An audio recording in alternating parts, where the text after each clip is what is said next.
Establecí que no iba a dejar de trabajar 7 días a la semana, de esas 12 horas al día, hasta que ganara el doble de lo que estaba ganando como maestro. Y todas las noches antes de ir a dormir, pegaba mi cartulina arriba del espejo del baño y dejaba la puerta abierta. Y ahí estaban. Y en voz alta anunciaba mis metas. Fue un hábito que formé. ¿Qué pasó con el personal del restaurante cuando quiso pagar la cuenta con un billete de $1 millón? Me decía un paletero, me llamó, no lo dejó salir. Oye, ¿tu hijo recibió los 40,000 que le di en efectivo? Los metió a su mochila y se va a ir en camión. No inventes, ven por él. Luego, no.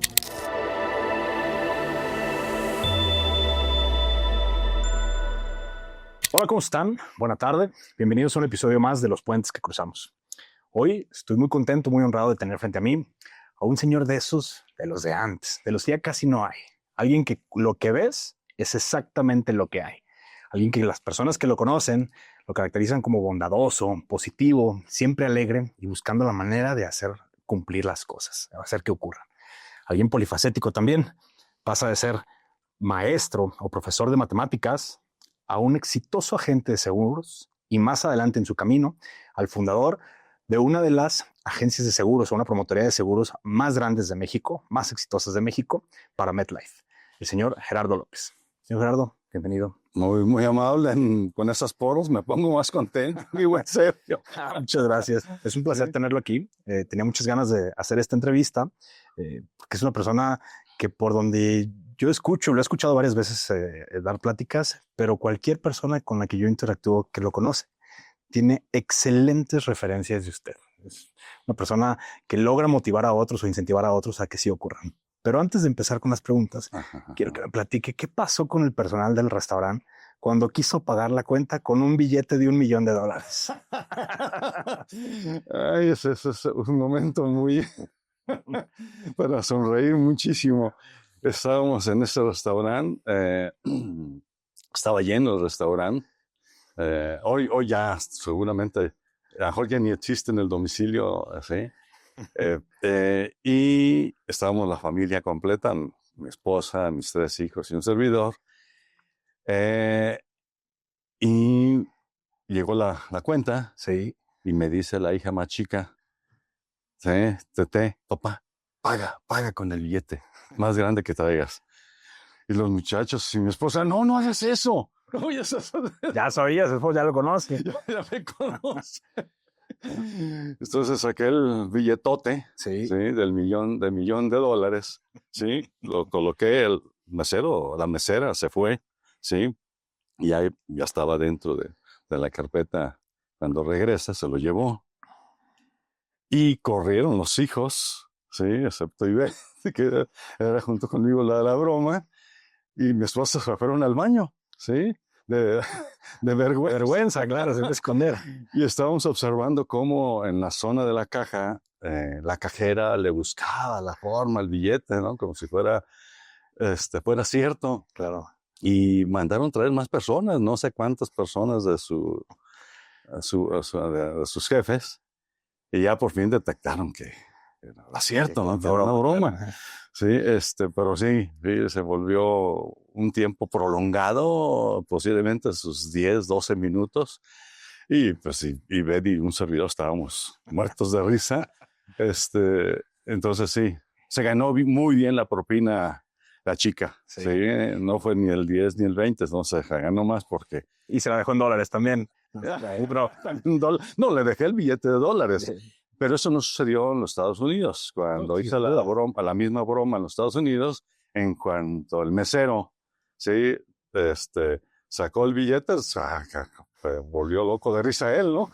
O sea, la respuesta fue totalmente diferente. Es conocimiento de causa. Es el conocimiento de causa. Sí. Qué interesante. Sí. Eso me habla mucho de su personalidad. A mí, las personas que yo estuve preguntándole para hacer esta entrevista, pues todos los describen como alguien que tiene una bondad grandiosa, una facilidad de risa y esa picardía, pero también siempre muy bien intencionada. Entonces, yo creo que eso habla mucho de su personalidad. Gracias. Señor Gerardo, usted fue maestro de matemáticas. Sí. ¿Esa era su vocación o cuál es el motivo por el cual alguien quiere guiar a otros o quiere enseñar o transmitir un conocimiento a alguien más?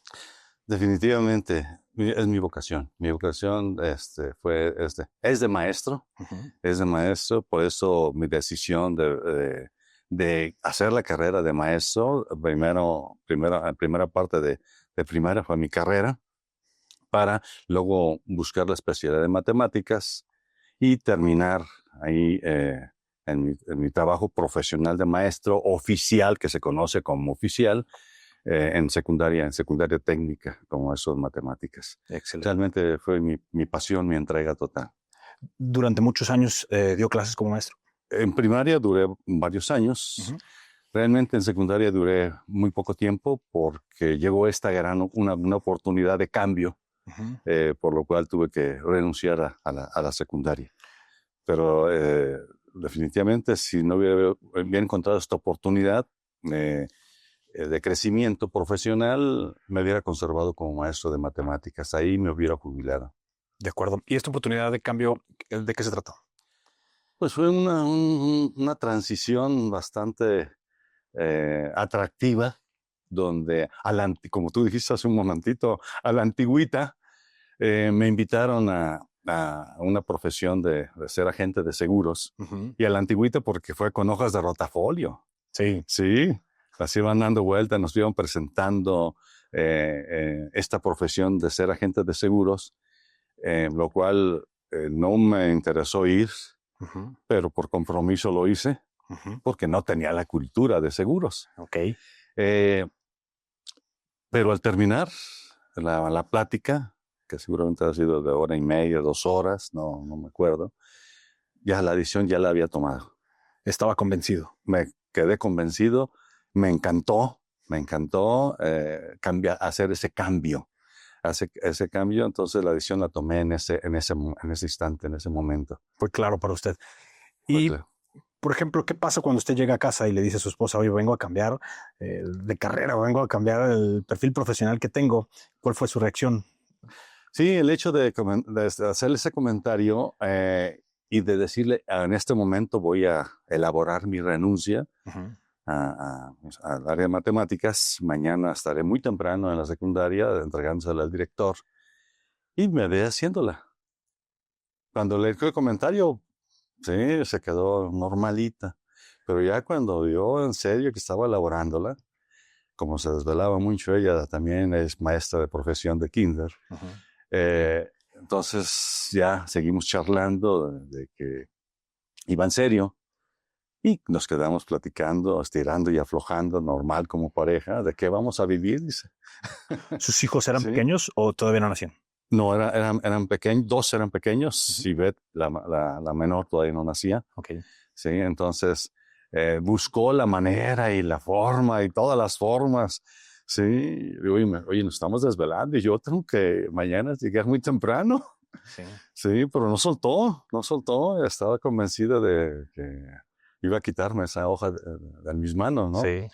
La hoja me dio muy firme, sí, y seguí adelante con esa decisión, lo cual llego al día siguiente, pues ya no, llego el mismo día, sí, llego el mismo día, dormí, no sé, hora y media, 2 horas, porque tengo que llegar a las 6:30 para ver personalmente al director de la secundaria. Sí.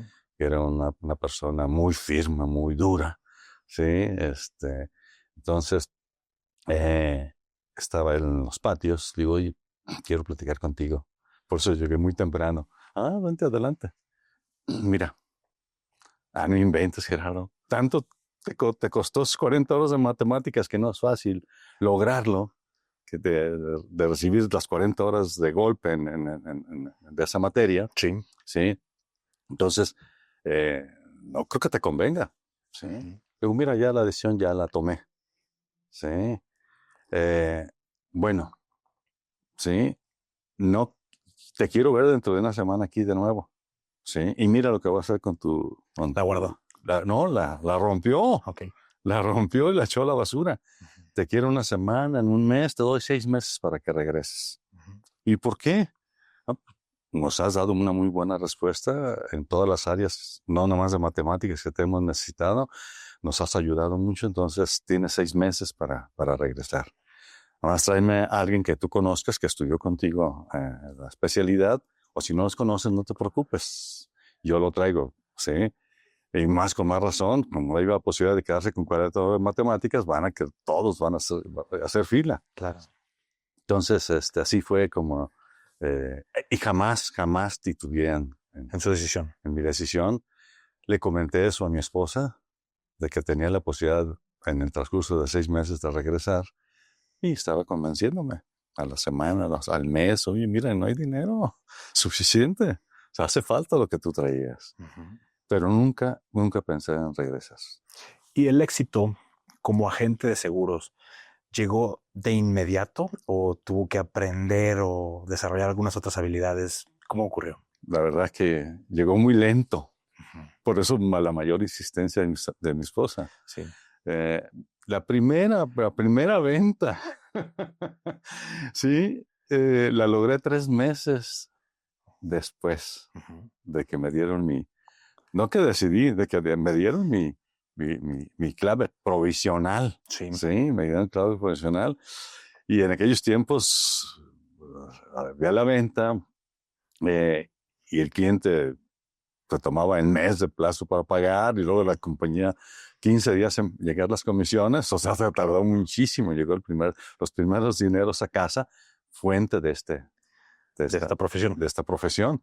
Entonces sí, me costó. Pero a partir de la primera, ya no solté. Destapó el nivel. Se destapó completamente. Entonces fue muy, muy, muy interesante el desarrollo ya como de resultados. ¿Eso fue hace cuántos años, más o menos, para ubicarme en el tiempo? Eso fue, que por cierto lo comento cuando se presta, como hoy, de que me entero de que mi aniversario, al año me entero, porque me felicitan, de mi cédula es un 14 de febrero. Ok. 14 de febrero. Arranqué muy bien en cuanto a la referencia de un 14, Día del Amor, o sea que nací con el amor, ¿sí? En la carrera. Entonces fue el 14 de febrero de 1989. En el 89, 14 de febrero, Día del Amor y de la Fundación de Guadalajara. Ah, mira, tienes toda la razón. Muy bien. Sí. Ok. A mí sí me hace sentido, pero corríjame si me equivoco.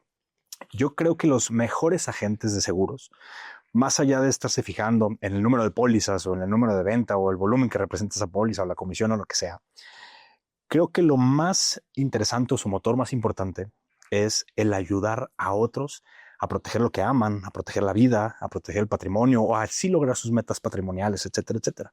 Creo que el que se preocupa más por ayudar, lo económico vendrá después o viene en cascada atrás de ello, ¿no?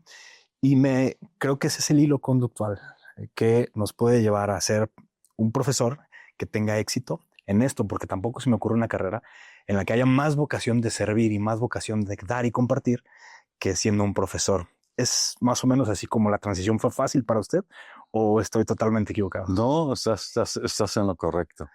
Yo creo que se trae ya en el alma, ¿sí? En el espíritu, porque en forma desinteresada, en una materia que le tienen pánico los muchachos, pues les tienes paciencia, la prudencia a no ir con el más adelantado y seguir avanzando, ¿no? Sino ayudar a todos los adolescentes.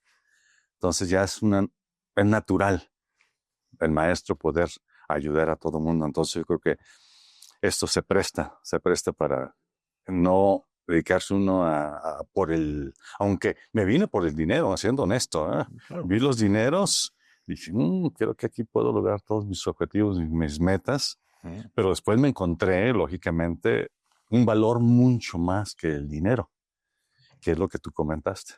Que es el servir, ¿no? El servir, el que los demás logren sus objetivos, sus metas, y en automático, si tú les ayudas a lograr sus metas, automáticamente logras en forma natural todas tus metas sin excepción. Sin duda dicen que el que no vive para servir no sirve para vivir, ¿no? Ahí está en los hechos. En los hechos tal cual. Y esta carrera del agente seguro, a lo mejor en ese entonces no era así, pero hoy a veces yo lo llego a percibirla en las personas que son renuentes a ser vendedores de seguros o agentes de seguros porque se considera que es el no, el rechazo. Oye, tal agente de seguro, no, ni le contesto, me escondo, etcétera, etcétera. Hay un curso, carrera inicial de agente del CIA, y pareciera, en muchas ocasiones, no necesariamente en todos, pero pareciera ser que la apuesta por ser un agente de seguros es la última opción de las personas que ya no logran colocarse o que ya tuvieron una carrera, etcétera, etcétera. Pero para usted fue diferente. Para usted era la oportunidad o una ventana nueva a algo más. ¿Sigue siendo así o las cosas han cambiado? Yo creo que por cuestión cultural sigue siendo así. Sigue siendo así. En el hecho, no sé si a eso te refieres, en el hecho de que iniciar una carrera de agente de seguros, como no hay una información del valor que tiene la persona que es agente de seguros, en la transición que genera en los clientes, en las personas, en las familias, en las empresas, no hay ese conocimiento, sino hasta que ¿sí? Son invitados por otro agente de seguros ya conocedor, o que lo que tú dices, no hubo otra alternativa y tuvieron que recibir esta información, como me pasó a mí, que por compromiso fui a recibir esa información. Entonces, ya conociendo el valor de lo trascendente que es un agente de seguros, fuera mucho más fácil el que los profesionistas que tienen una carrera voltearan a ver esto. O que las universidades voltearan a ver la carrera de agente de seguros y crearan una carrera. Sí, le dieron un marco formativo. Un marco totalmente formativo. Eso sería lo ideal, para que cualquier que tenga el perfil lo puedan encaminar desde el nivel de preparatoria, su último semestre, a este tipo de carrera tan interesante. Y usted, como agente de seguro exitoso, más adelante, sin duda fue agente de seguro exitoso, y luego decide conformar la promotoría como tal, el Grupo TRAD. En Grupo TRAD yo siento que usted hace eso, o sea, toma a la persona y desarrolla las habilidades o les desarrolla ese marco profesional como para lanzarlos al mercado y tengan éxito cada uno de sus empresarios por su cuenta. ¿Cómo es esa transición antes de llegar a la formación? ¿Cómo es esa transición entre ser el agente de seguro exitoso a evolucionar para ser agentes de seguros exitosos? ¿De dónde viene esa idea? ¿Por qué no seguir como agente? ¿Por qué no ser el top, sino crear otras carreras para alguien más? Mira, yo creo que depende del perfil. Si yo no tuviera la carrera de maestro, me hubiera quedado totalmente a ser agente de seguros. ¿Por qué? Cuando también hice esa transición de ser formador, me llamó mucho la atención que mi contador fue formalmente a hablar conmigo y dijo, no hagas eso. ¿Sí? Tienes todo el tiempo libre. Te vas de vacaciones muchísimo tiempo. Sí, no traes ese estrés que traes los que conozco que son promotores que traen estrés. Soy contador de algunos de ellos. Entonces, tienes el ingreso muy alto. Eres un ahorrador muy bueno. Entonces, yo te recomiendo, quédate como agente de seguros. Quédate como empresario de seguros. Luego, mira, ya logré todos mis objetivos como agente de seguros, ser un agente de seguros top. Y me quedaría ahí con mucho gusto, pero ya tengo las reservas suficientes porque soy muy bueno para ahorrar, para cubrir todas las necesidades. Y ya se lo dije a mis hijos, pueden estudiar donde ustedes gusten, con toda confianza. ¿Sí? Y mi porvenir futuro, que lo veo cuando ya llegue a una edad avanzada, ya tengo el recurso suficiente de jubilación para cubrir esas necesidades. Ahora quiero hacer algo que me apasiona, que es ser maestro. Entonces, voy a tomarlo sin compromiso. Sí, no tengo la necesidad de ganar, ¿sí? Para verlo como dinero. ¿Sí? Ya lo hice como agente de seguros. Entonces, quiero esa transición y lo voy a hacer. Lo voy a hacer y estoy ante una institución muy grande a nivel mundial que es MetLife, para poderlo hacer con esa buena imagen. Claro. Y con la experiencia, el expertise que me dio andar en la calle, que me costó mucho, pero mucho trabajo el inicio, ¿sí? Nunca deja de hacer un esfuerzo, ¿sí? Nunca es fácil, excepto que con el esfuerzo, la disciplina, el hacer las cosas, lo hace uno fácil, o aparentemente lo hace uno fácil. Entonces, ahora ya con la experiencia que tengo, creo que puedo ayudar a más compañeros, a esa cultura que no hay, generar esa cultura. Entonces, yo creo que esa transición se me facilitó más que nada, o la volteé a ver porque soy maestro de profesión. Claro. Ese no ser fácil en el día a día, que le costó mucho trabajo. Ahora regresamos al hilo que teníamos, pero ¿cómo era su día a día como agente de seguro? ¿Qué hábitos tenía que lo llevaron a tener éxito? ¿Cómo otros no tienen el mismo éxito? Algo estaba haciendo. Perfecto. Me hace recordar aquellos tiempos. Sí, tomé la decisión, número uno, de sentarme antes de tener un resultado. Tardé mucho en tener un resultado. Ya conociendo el negocio teóricamente, en una cartulina blanca me puse a escribir mis metas, mis objetivos. Y escribí, no recuerdo si 80, 100 metas. Uh-huh. Sí, a lápiz, uh-huh. ¿Sí? Y le ponía sus dibujitos. Y todo hacían afirmaciones en positivo. Positivo siempre. Siempre positivo. Primero daba las gracias. Uh-huh. Gracias, sí, y luego la afirmación en positivo de la meta y terminaba con el amén. Sí, por metas pequeñas. Las metas más pequeñitas las ponía como un objetivo importante.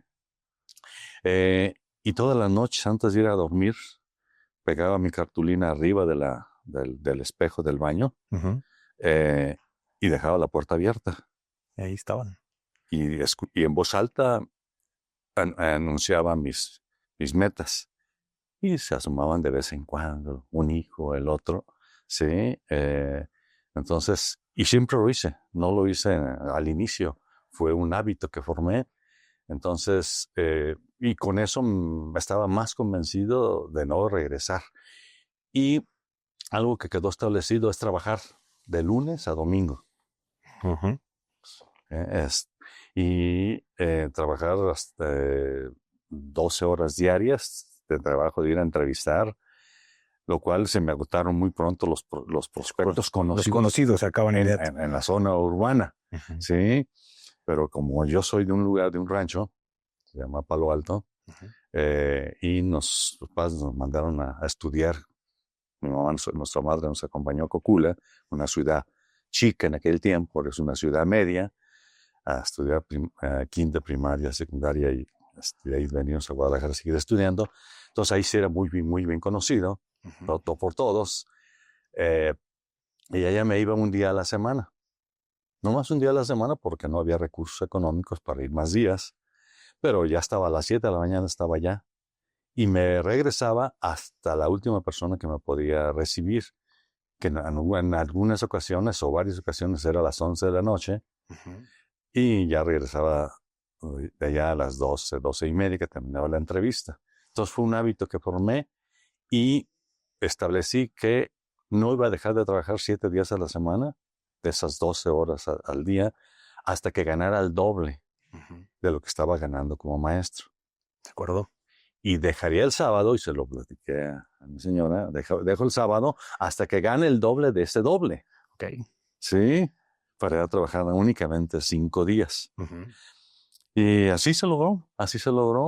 Recuerdo muy agradable cómo veía mis compañeros que estaban en primer lugar, que yo los veía con buenos números, sí.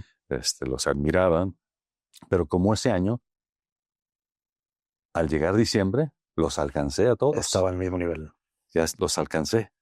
Pero yo no dejaba escapar ninguna póliza, ningún negocio, por pequeño que fuera. Si la persona podía en aquellos tiempos pagar 250 pesos, uh-huh. que era el mínimo que aceptaba la compañía de seguros. 250 pesos se aceptaban. Se aceptaba. Uh-huh. Sí, y todo se cobraba mes a mes. No eran los sistemas de hoy, uh-huh. que de carros automáticos. Ahí teníamos que ir a cobrarle mes a mes a este cliente. Entonces, muy interesante el volumen que se manejó de negocios. Tal es el hecho que cuando contraté a una persona, el tercer asistente de cobranza, ¿sí? Que fue agente de seguros, ya que tomó la experiencia de atender a la cartera, dice, Gerardo, sí, con los puros mensuales, llegas al bono máximo, ¿sí? Digo, sí, así es. Ya lo demás, Es vanidad. ya es, sí, es un lujo, nos viene a potencializar todavía. Entonces, no únicamente ayudamos, todos ellos que les ayudamos mucho, nos ayudaron muchísimo también. Claro.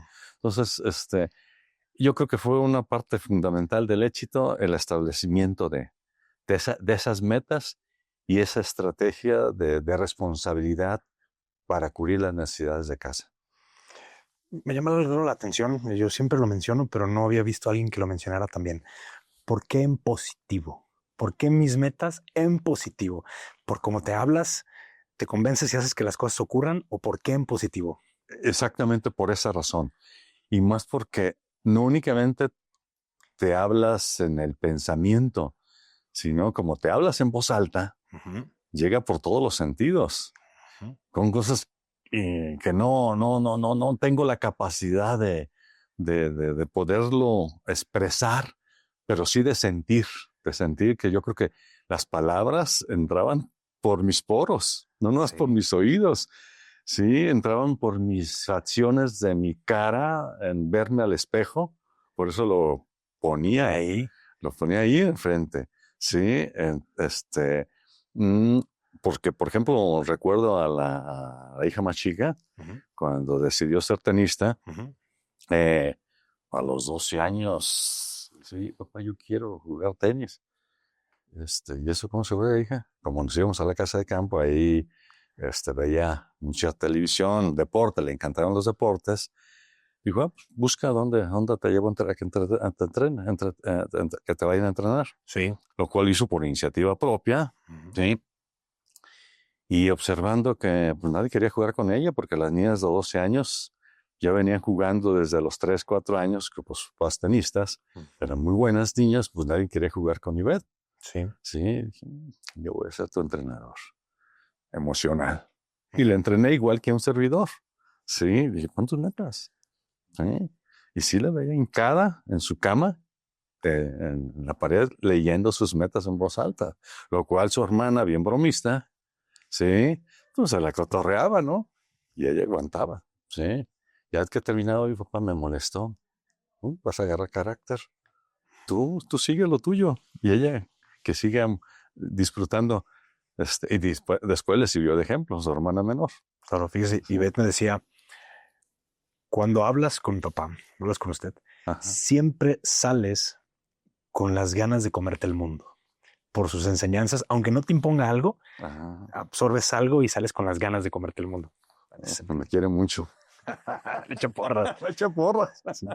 Señor Gerardo, cuando usted dice, bueno, voy a ganar 4 veces, es decir, 4X lo que ganaba como maestro, primero 2 veces y luego 2 de las 2, dice y llega a una conclusión en la que pues prácticamente mi vida es cómoda o la tengo resuelta en los años que tengo de expectativa de vida. Entonces quiero hacer algo que me apasione, un propósito que es enseñar. Sí. Usted no lo sabe, pero yo fomento un programa que se llama Rockefeller's Vida en Abundancia porque yo quiero que sean los más ricos del mundo, pero no los ricos en lana necesariamente, sino que tengas lo suficiente o la libertad financiera suficiente para dedicarte a hacer exactamente lo que te da propósito, felicidad, pasión. Si yo tengo que trabajar todos los días por comer, pues a lo mejor tengo que hacer cosas que no necesariamente me apasionan. Trabajo es trabajo, ¿no? Aunque sea digno. Pero si voy resolviendo eso, entonces sí tengo el tiempo para dedicarme a hacer lo que me enaltece como ser humano. Es tal cual lo que acaba de decir. Y es curioso porque si usted fue agente de seguros y daba asesoría patrimonial, entonces es una persona congruente que ha hecho lo que dice que puede hacer por sus clientes. Sí. Es bonito ese detalle. ¿Tiene libertad financiera? ¿A qué edad logró más o menos eso? Mi decisión era y fue, sí, es retirarme a los 55 años de edad. Hoy soy un chavo de 64 años, Sí. ¿sí?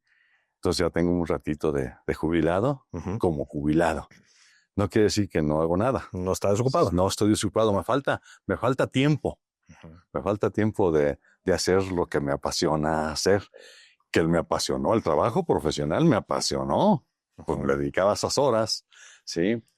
Entonces, y la decisión que tomé es no el acumular dinero, sí, que en su momento para los estudios de los muchachos, de las necesidades que había en el hogar, sí, se hizo. Pero lo que me interesaba, la decisión que tomé con esa visión era adquirir las pólizas de retiro que me dieran la mensualidad. No tener el dinero, porque si tengo que cuidar un bien, un activo físico, entonces ya no es libertad. Claro. Bueno, muchos van a estar en desacuerdo conmigo. Sí, de que hay que tener activos que trabajen por nosotros. Sí, bueno, mi decisión, el activo no fue terreno ni casa, no fue lo suficiente, nada más lo suficiente para cubrir las necesidades de pagar la póliza de gastos médicos mayores, que es durante toda la vida. Sí. Que me dé esa mensualidad para pagar la póliza de gastos mayores y pagar mis gastos fijos. Sí. Que me dé mi nivel de vida como lo tengo, como lo conozco. Tranquilo, sereno. Y ya el sobrante hay que gastarlo. De esas mensualidades hay que usarlo para disfrutarlo. Y en ese sentido, lo disfruto mucho. Uno de los objetivos que establecí en estas metas fue tener una casa de campo, ¿sí? Cuando llegara a mis 65 años de edad. De ahí no llego a mis 65. Pero ya la tiene. Pero la disfrutamos desde 1997. Lo que hace es que el establecer metas es mágico. Es mágico. Un 19, nunca se nos olvida, incluido la familia, mis hijos, nunca se nos olvida, un 19 de noviembre de 1997, cayendo heladas, que no caen heladas aquí en Guadalajara. Claro, cuando nevó, sí. Ajá, nosotros estábamos allá en la casa de campo por primer día, viendo la televisión y con ganas de estar acá, porque aquí estaba nevando. Sí, y se le perdieron. Y nos la perdimos. Bueno, en la televisión lo estuvimos observando con frillazo allá porque me quedó mal el de los cristales. Sí. Tenía las ventanas abiertas. No, las ventanas. No cayó heladas, pero estábamos con un frío tremendo. El nombre Palo Alto es un lugar alto. Sí, está en el mismo nivel que Tapalpa. Sí. Entonces, sí lo sufrimos el frío. Sí, pero ahí como punto de referencia, es tener metas y repetirlas es magia. Sí, siempre y cuando, sí, haces el esfuerzo y haces lo que escribes.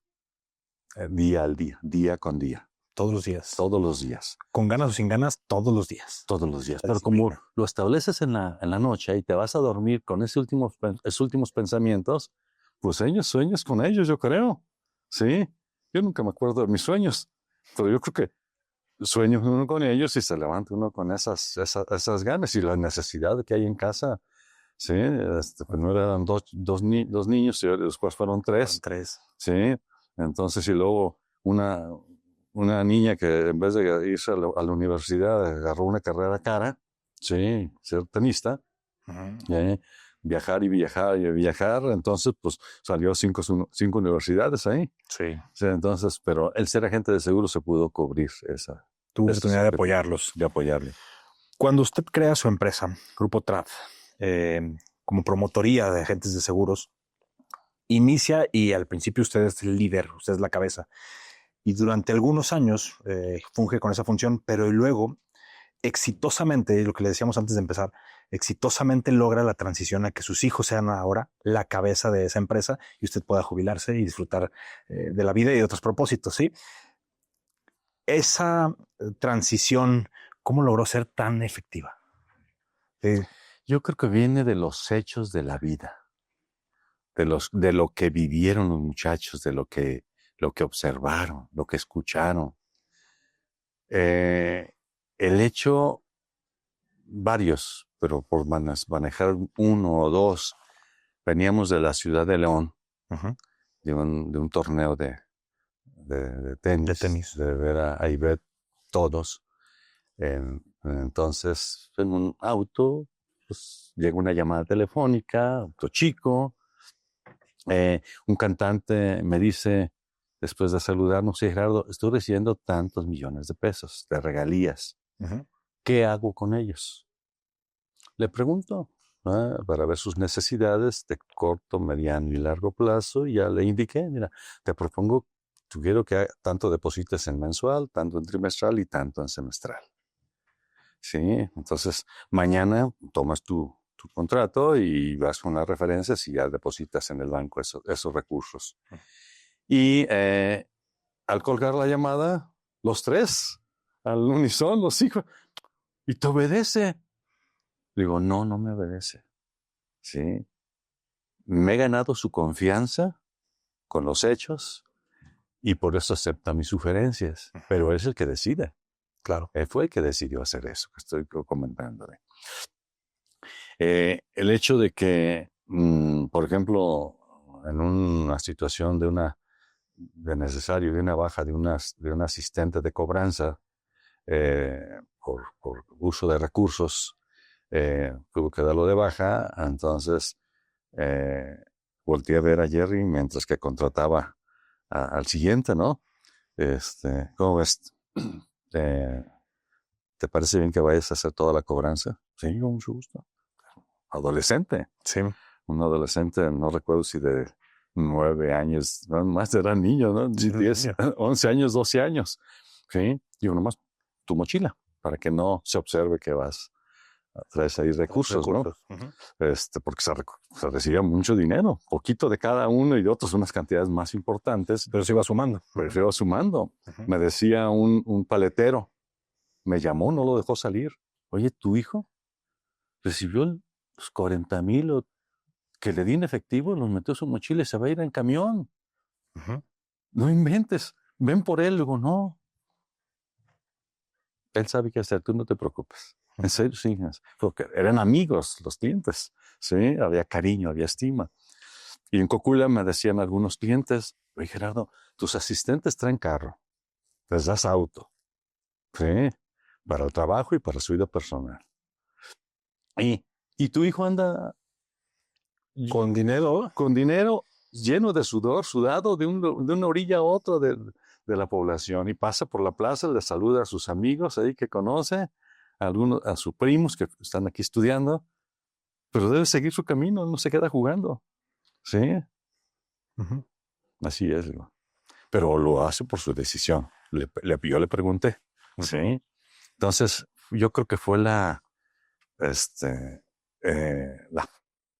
formación de lo que ellos escucharon y de lo que ellos vivieron, porque no los invité yo a ser agentes de seguros, a ninguno de los tres. Uh-huh.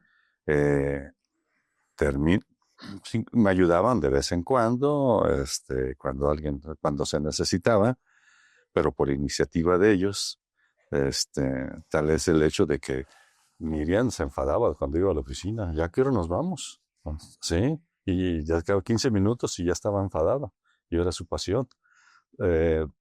Entonces, el hecho de que se hayan incorporado, que terminaron sus carreras y que ellos hayan decidido por lo que escucharon, por lo que vivieron, ser agente de seguros, eso yo creo que fue el que les dio el valor a que les vaya muy bien, les esté yendo muy bien. Tal es el hecho de que cuando Ivette decidió dejar su carrera de tenista, sí, por las lesiones que ya traía,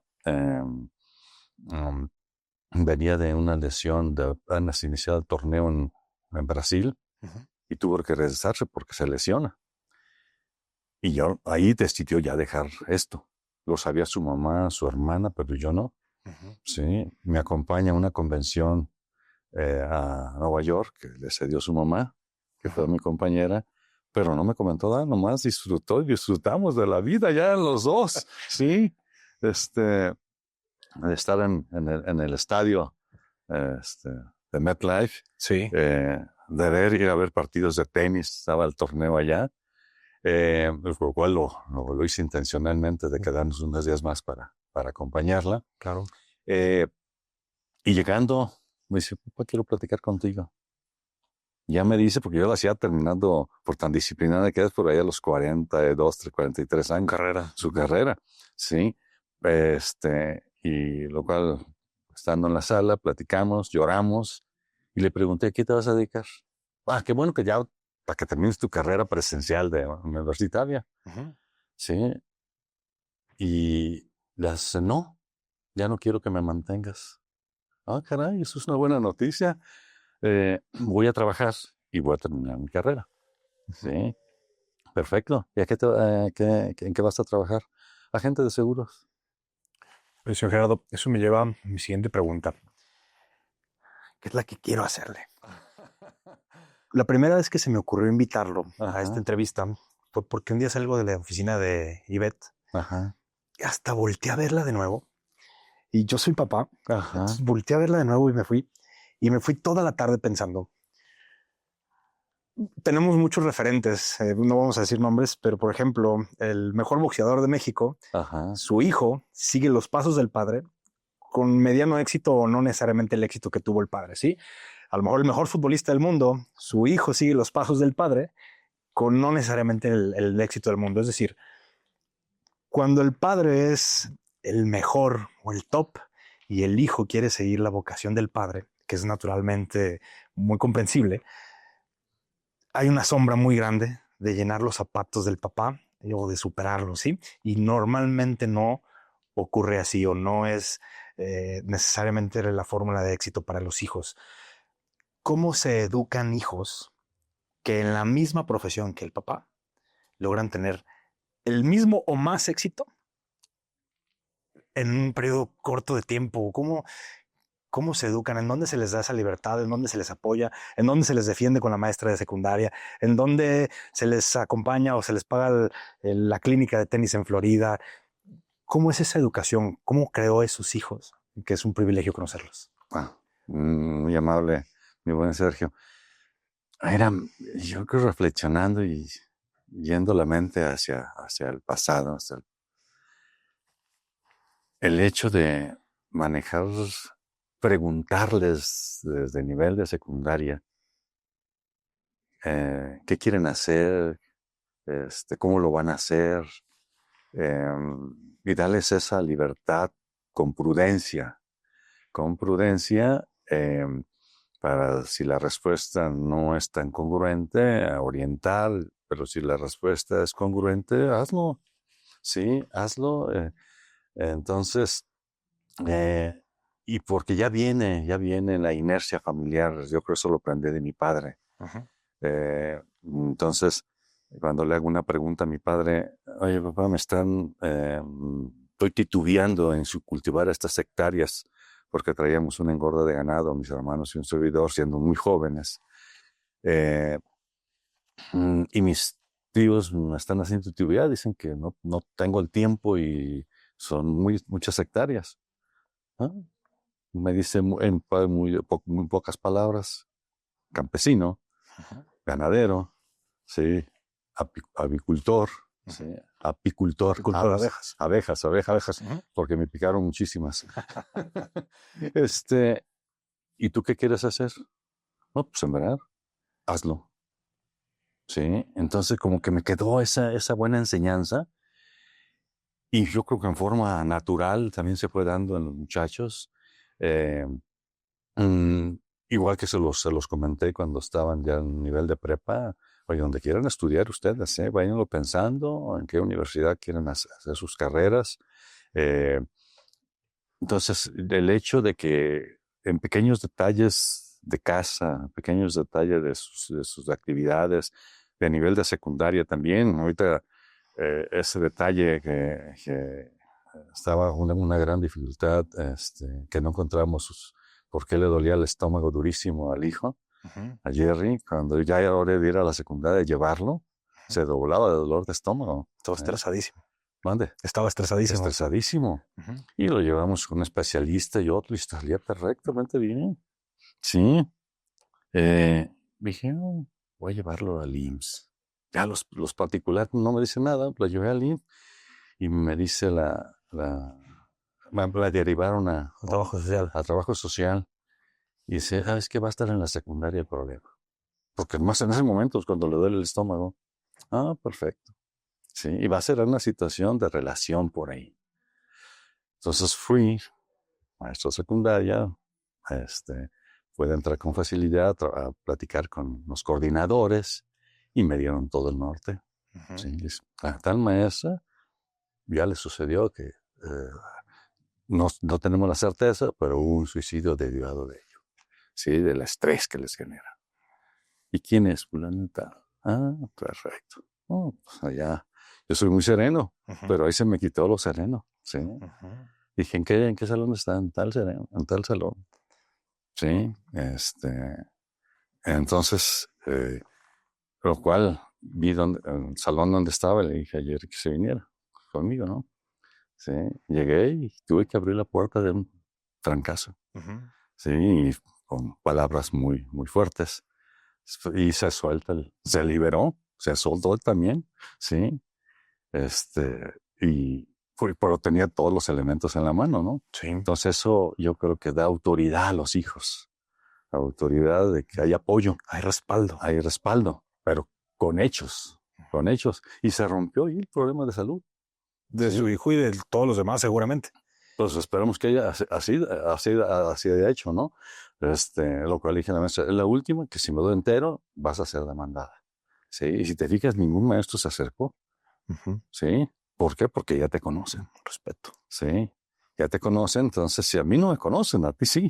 Sí, entonces es el hecho, pues, de que con autoridad, yo creo que con hechos, los muchachos van tomando también, se enseñan a tomar sus propias decisiones. Y yo creo que el punto más fuerte fue que yo ya lo había tomado por escrito desde que en mis objetivos, en mis metas, en retirarme, jubilarme. Sí. Entonces, el hecho de no estar tomando decisiones donde ya no me corresponde tomar decisiones, ellos tomaron sus propias decisiones los tres. Eso fue su desarrollo, su crecimiento. Es bien delegar.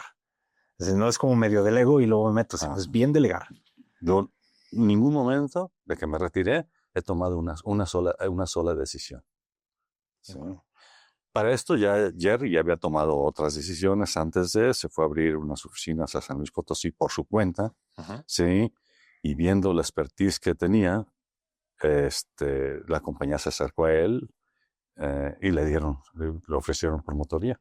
Sí, lo cual económicamente no le convenía, pero profesionalmente, como ya estaba, lo hizo, fue su decisión personal. Entonces ya traía sus tablas, ya traía experiencia, traía todo el liderazgo para tomar el liderazgo y liderar lógicamente a sus hermanas al principio. ¿Usted diría que en el transcurso profesional en su vida ha sido exitoso? Sí, pero ha habido sus altibajos, ha habido sus errores, sí, pero sí. ¿Qué es el éxito para usted? El hecho de lograr lo que tú decides lograr, tus objetivos, no lo que otros piensan que puedes lograr. Sí, por ejemplo, como agente de seguros, el último día de clases de los muchachos nos íbamos a vacaciones. Y me decía mi promotor, oye, espérame tantito, vas en primer lugar, te van a ganar. Ah, no, es que yo ya gané. No te preocupes. Sí, pueden quedar 4 o 5 adelante de un servidor. Mis objetivos ya fueron cumplidos. Sí, no me preocupaba. No entro a competir, nunca he entrado a competir. Me he movido siempre por mis metas, mis objetivos. Sí, no me gusta sufrir. Entonces, me gusta que me muevan mis hechos. Sí. ¿Sí? En un momento de mi vida te comenté el cultivo de siembra de maíz. Sí. Sí. De engorda de ganado. Son otros objetivos ahí también, que hubo baches muy fuertes ahí. Sí. Hubo golpes fuertes, causas que no funcionaron. ¿sí? Pero el aprendizaje quedó, la experiencia quedó. La experiencia queda, ¿no? Así es. Yo, Gerardo, estamos estrenando una sección en la que yo le digo, ¿y si las preguntas fueran al revés? Y si usted me pregunta a mí, ¿qué le gustaría preguntar? Pues entonces voy a dedicarme a hacer podcast, ¿eh? ¿Qué te puedo preguntar, mi buen Sergio? No pregunte al revés. ¿Cuál, ay, ¿cuál ha sido tu decisión profesional? Es recuadrarla. Tu decisión profesional que te ha marcado más. ¡Pum! Mire, yo he tenido muchas decisiones y a veces cambio de rumbo, pero casi siempre las cosas son muy claras para mí. El 99% de los casos las cosas son muy claras para mí. Me atrevería a decirle dos. Creo que lo más importante o el cambio más importante fue antes de terminar mi carrera.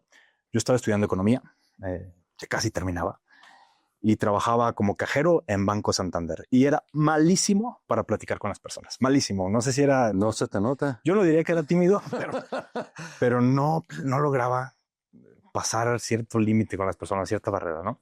Entonces lo que hacía era medio ñoño y todos los días en el camión leía el periódico y la caricatura política la recortaba y la pegaba en mi ventanilla de banco. Entonces cuando la gente llegaba, pues veían la caricatura en lo que los atendía y ya fuera que se rieran o se inconformaran o en el sentido de su gesto, ahí platicaba. Si se inconformaban, me quejaba con ellos y había plática. Si se reían, pues, ¿cómo ve? Y había plática, ¿sí? Entonces, aprovechando eso, la persona que más admiraba de mis clientes, lo admiraba por sus zapatos. Leonel Hernández. Yo estaba en Galería del Calzado y lo primero que veía de las personas eran sus zapatos al entrar y luego bajaban la escalera, que había como un otro nivel, y ya les veía el resto del personaje, ¿no? Entonces siempre veía los zapatos y veía a Leonel llegar con unos zapatos exóticos siempre y decía, ¿a qué se dedicará ese cuate? Pero siempre lo veo con unos zapatos fabulosos, exóticos pero fabulosos. Y un día pega la caricatura, hace clic y se ríe. Y entonces tomo la confianza de decirle, oye, ¿te puedo hacer una pregunta? Sí. ¿A qué te dedicas? Soy asesor patrimonial, fiscalista precisamente. Mira, yo también quisiera ser fiscalista, le dije. ¿Por qué? Te voy a decir la verdad, le dije, yo siempre veo tus zapatos. Y a mí me encantaría tener unos zapatos como esos. No sé qué hay que hacer, pero me encantaría. Y me dijo, ¿qué estás estudiando? Economía. Me dijo, para hacer lo que yo hago, o eres contador o eres abogado. Y con todo respeto, yo estaba hasta acá de las matemáticas en economía. Entonces le dije, no, pues yo creo que leyes, porque contabilidad ya no quiero más, ¿no? Y me dijo, pues eso es lo que debería hacer. Y si estudio leyes, ¿me darías trabajo? Sí, me dijo, seguramente tiró un tiro al aire, ¿no? Y me dijo, sí, ya está. Esa tarde salí del banco y redacté mi cartita de renuncia de la carrera y se la di a la secretaria. Y la secretaria se paró de pestañas y me dijo, Sergio, estás loco, ya casi acabas, porque es eso. Es que voy a ser fiscalista, voy a ser asesor patrimonial. No, que estás loco. Mira, lo que voy a hacer es guardar tu carta aquí y si vienes mañana por ella, te la doy y no pasa nada. Y si no vienes, pues ingreso el trámite. Dale, pero no voy a volver. Haz lo que tú quieras, pero no voy a volver. Es muy claro para mí la decisión, ¿no? Estaba chico. Llego a mi casa, así me fue. Imagínense, me senté con mis papás en la noche y les dije, pues renuncié a la escuela el día de hoy, voy a hacer esto. Y no había recursos en mi casa como para cambios de carrera. Y me dice mi papá, pues, ¿y qué vas a hacer? Pues estudiar Derecho en la UDG. No hay de otra. Y voy a salir en listas y todo. Pasa el tiempo, hago el trámite, salgo en listas, estudio Derecho. Y cuando vuelvo a ver a Leonel, pasa. Oye, Leonel, me apena muchísimo lo siguiente, pero ya estoy estudiando Derecho y te tengo que pedir trabajo. Sergio, si algo no te debe dar pena nunca, es pedir trabajo. Pasé los 4 años siguientes trabajando en el grupo con Leonel y cuando acabé la carrera estaba hasta acá de litigado porque me pagaban muy bien. Al principio no entendí por qué me pagaban tan bien, pero a la semana de trabajo me di cuenta por qué me pagaban tan bien, porque me negreaban a más no poder. Pero termino la carrera y lo que decidí hacer fue, cuando termino, no ejercer yo como tal, sino hacer la parte comercial y contraté a los más listos de mi salón. Entonces, O sea que tú eras el más listo. porque contraté a los más listos, exactamente. No necesito ser el más listo del salón, necesito ser lo suficientemente listo para traer a los más listos a trabajar conmigo. Buena estrategia. Lo hicimos y funcionó. Yo creo que esa es de las decisiones más importantes que he tomado. Te felicito. Muchas gracias. Y la otra es hacer esto que estamos haciendo, el podcast. No lo necesitaba para nada. Yo tenía una vida muy reservada. En algún punto tuve un incidente de seguridad y lo que yo quería era pasar inadvertido en el mundo. Es más, quienes me conocen, quien me recomendó con usted, Brenda Flores, hasta decía, Sergio, es como raro, cambia de número cada 15 días y no lo puedo encontrar y nunca nadie me da señas de su paradero ni nada, porque obviamente yo quería vivir bajo del radar, ¿no? Ajá. Cuando decido hacer esto, lo hago porque me costó mucho cruzar ese puente de volver a vivir, volver a tener objetivos, volver a trabajar, volver a crear después de lo que pasó. Y ese es mi puente que crucé. Entonces yo creo, lo que más me inspira a mí es escuchar las historias de personas que han hecho algo en su vida, han cruzado su puente, tomaron acción y entonces muestran cómo sí. Si yo veo que alguien lo ha logrado, si lo ve usted y el señor Gerardo lo logró y tenía sus objetivos claros y a tal edad y tiene tal la casa de campo y sus hijos y todo, yo creo que también puedo hacerlo yo. Entonces me inspira. Por eso decidí hacer el podcast y entonces paso de vivir bajo el radar a vivir públicamente. Eso es lo que te suena. Claro, pero ese fue mi puente. Es lo que a mí me costó. Entonces, por eso ¿Y se tambaleó o no se tambaleó el puente? no tiene idea cómo todavía lo sigo sufriendo. Porque hay de puentes a puentes. Claro, pero doy el primer paso. No sé quién sale del otro lado, pero estoy seguro que cueste lo que cueste, voy a seguir avanzando hasta lograr las cosas. No va a salir totalmente exitoso y transformado porque esos puentes, sí, son movedizos en ocasiones. Movedizos. Sí. Entonces yo creo que lo que hacemos aquí tiene sentido para todas esas personas que nos puedan ver, que tienen su puente, ya saben. Ahí está la lucha. Si no hago nada, si no lo cruzo, mañana seguiré exactamente la misma vida plana como la tengo. Pero si inicio, probablemente me cueste trabajo, se tambalea el puente, pero existe la posibilidad de una vida mejor. Ese es el propósito de esto. Felicidades por eso. Qué bueno, mira, que cuadré esta pregunta. Me agradó tu respuesta porque es de experiencia propia también. Sí. Y yo creo que cruzando ese puente, cuando estés cruzando, que llegues con esa tranquilidad y que pasando ese puente sepas que no se necesita mucho dinero para vivir feliz. No, Lo más importante es vivir feliz, sonriendo, sin tener que cuidar el dinero porque no lo tienes, ¿sí? Sino que llega, ¿sí? Porque los que tienen mucho dinero... Pocos son felices, ¿no? No, tienen que estarlo cuidando. No va una cosa con otra. Los que tienen 12, 15 departamentos tienen que estarlos cuidando, ¿sí? Entonces, por eso yo te recomiendo que cuando cruces ese puente, llegues con un patrimonio de mensualidad, para que llegues y con tus éxitos todos cubiertos. Claro. Sí, y estás muy joven. ¿Qué edad tienes? Tengo 40 años. Muy joven, muy joven, ¿sí? Entonces, estás en tu potencial. Muchas gracias. Señor Gerardo, para concluir, si usted pudiera decirle algo a las personas que tienen esa decisión, ya han llegado a la Y en la vida y podrían seguir el mismo camino de siempre, o podrían dar ese primer paso sobre su puente, ¿qué les diría? Sobresaliente lo que les puedo decir. Lo estoy viendo. Cuando tomé esa decisión. Cuando sale esa Y o esa doble Y, esa W con varios caminos, la recomendación que yo les hago, que me hice a mí mismo, no titubeen, tomen un solo camino. Un solo camino, sí, y no como, bueno, sí como dice el dicho muy popular de América, ¿no? Quemar las naves. Quemar las naves y dedicarte a una sola actividad. ¿Por qué? Porque al dedicarte a esa sola actividad es que ya tomas la decisión firme, ¿sí? Es que estás convencido.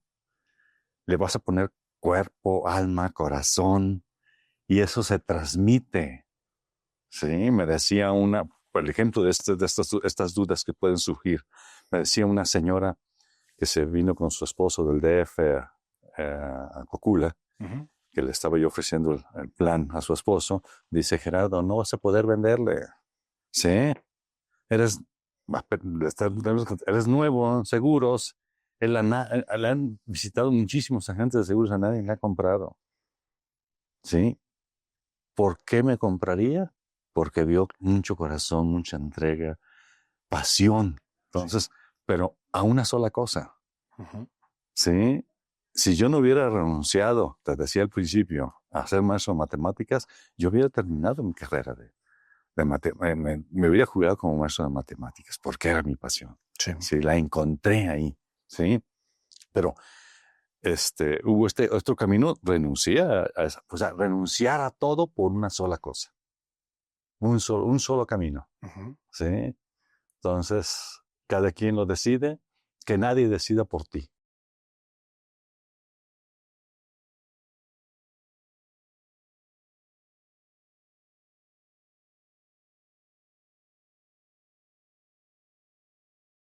Muchas gracias, señor Gerardo. Gracias por compartirnos. Ha sido una plática muy motivadora y aparte como que vamos construyendo, como dice Ivette, sales con ganas de comerte el mundo. Ya te lo estás comiendo. Gracias, qué placer. Es un placer también. Que estés muy bien. Si este episodio dejó algo que resuene en tu interior, si despertó en ti la certeza de que tu momento de cruzar no puede esperar más, entonces te invito a dar ese primer paso. Suscríbete al podcast, califícalo con 5 estrellas para que juntos llevemos este mensaje a más personas.